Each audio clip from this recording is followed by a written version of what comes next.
Bismillahirrahmanirrahim. Assalamualaikum warahmatullahi wabarakatuh. Selamat pagi anak-anak soleh dan solehah. Ketemu lagi dengan Bu Iman di pembelajaran tematik. Alhamdulillah, hari ini kita akan belajar tematik tentang aturan bermain bersama teman. Kita belajar di tema 5, pengalamanku, subtema 2, pengalaman bersama teman muatan PPKN.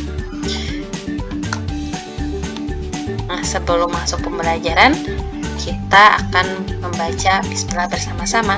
Bismillahirrahmanirrahim. Nah, di sini Ibu akan menyampaikan tujuan pembelajaran yang akan kita capai hari ini. Pertama, kalian dapat menjelaskan aturan bermain bersama teman di rumah.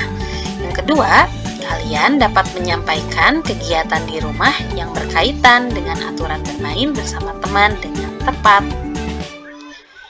Nah, anak-anak soleh dan solehah, pada semester 1 kemarin kita sudah belajar mengenai aturan. Apa dari kalian ada yang masih mengingat apa yang disebut aturan? Nah, aturan merupakan hal-hal yang boleh dilakukan atau tidak boleh dilakukan. Aturan merupakan hal-hal yang boleh dilakukan atau tidak boleh dilakukan. Setiap aturan di rumah harus dipatuhi. Nah, karena kalian memiliki aturan yang ada di rumah, maka harus selalu dipatuhi. Aturan harus dipatuhi oleh seluruh anggota keluarga. Dengan mematuhi aturan, hidup kita menjadi lebih teratur. Jadi anak-anak ingat ya, kalian harus selalu mematuhi aturan yang ada di rumah. Agar apa? Agar hidup kita menjadi lebih teratur. Menyebutkan aturan di rumah. Nah, di sini ada contoh aturan di rumah. Apa saja ya? Pertama, mainan harus dirapikan kembali setelah bermain. Yang kedua, bermain dengan rukun. Dia harus rukun, tidak saling bertengkar, tidak saling mengejek. Yang ketiga, jangan lupa belajar. Jadi walaupun kita bermain, kita tidak boleh lupa belajar. Nah, alangkah lebih baiknya jika kita belajar terlebih dahulu, baru kemudian bermain.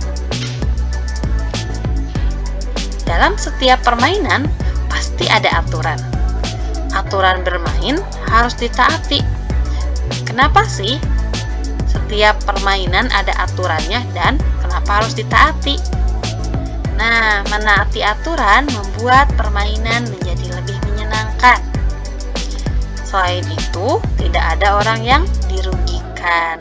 Jadi kalau misalkan kita bermain memenuhi aturan atau mengikuti aturan, maka tidak akan ada orang lain yang dirugikan. Nah, di sini salah satu aturan dalam bermain lompat tali, ini contoh kecil aturan saat kalian bermain lompat tali. Nah, kalian sering kan melihat permainan lompat tali, atau mungkin ada yang pernah bermain lompat tali? Nah, aturan bermain pada lompat tali adalah kalian tidak boleh menyentuh tali ketika sedang lompat. Bagi yang menyentuh tali, maka pelompat dinyatakan kalah. Nah, ini aturan bermain lompat tali ya. Kalian pada saat bermain lompat tali tidak boleh menyentuh tali.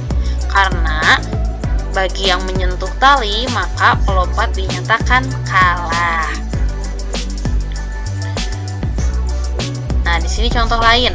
Pada hari libur, Edo dan teman-temannya sering bermain di halaman depan atau di lapangan. Mereka sering bermain petak umpet. Bermain petak umpet dilakukan secara berkelompok. Nah, kalian dulu sering bermain petak umpet. Nah, kalau bermain petak umpet tidak seru kan kalau hanya sendiri. Makanya aturan bermain petak umpet itu dilakukan secara berkelompok. Pada permainan petak umpet, satu orang biasanya menjadi penjaga dan yang lain bersembunyi.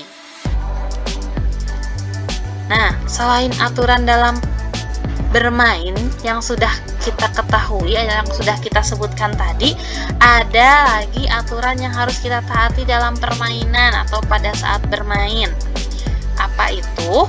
Yang pertama adalah jujur dan sportif. Kita tidak boleh curang ketika bermain bersama teman. Kita harus memenuhi aturan bermain. Kenapa? Agar bermain terasa menyenangkan. Jadi setiap aturan itu harus kita patuhi. Supaya apa? Supaya bermainnya terasa menyenangkan.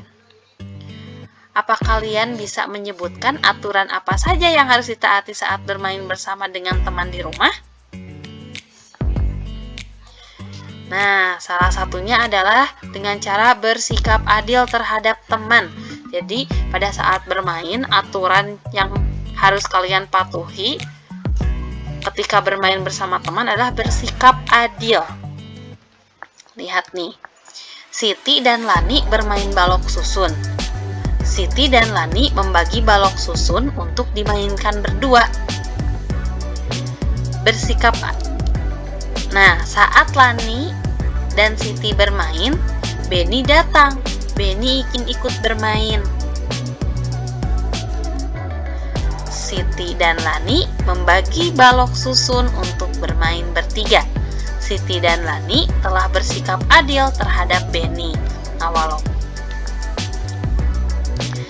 walaupun Beni datang belakangan, Beni tetap mendapat jumlah balok susun yang sama dengan Siti dan Lani. Jadi tidak dibedakan karena Siti dan Lani mainnya duluan, maka jumlah baloknya lebih banyak. Tidak seperti itu. Tapi Siti dan Lani itu membagi balok dengan jumlah yang sama kepada Beni, walaupun Beni datang belakangan. Menurut kalian, bagaimana sikap Siti dan Lani? Apakah manfaatnya bersikap adil terhadap teman?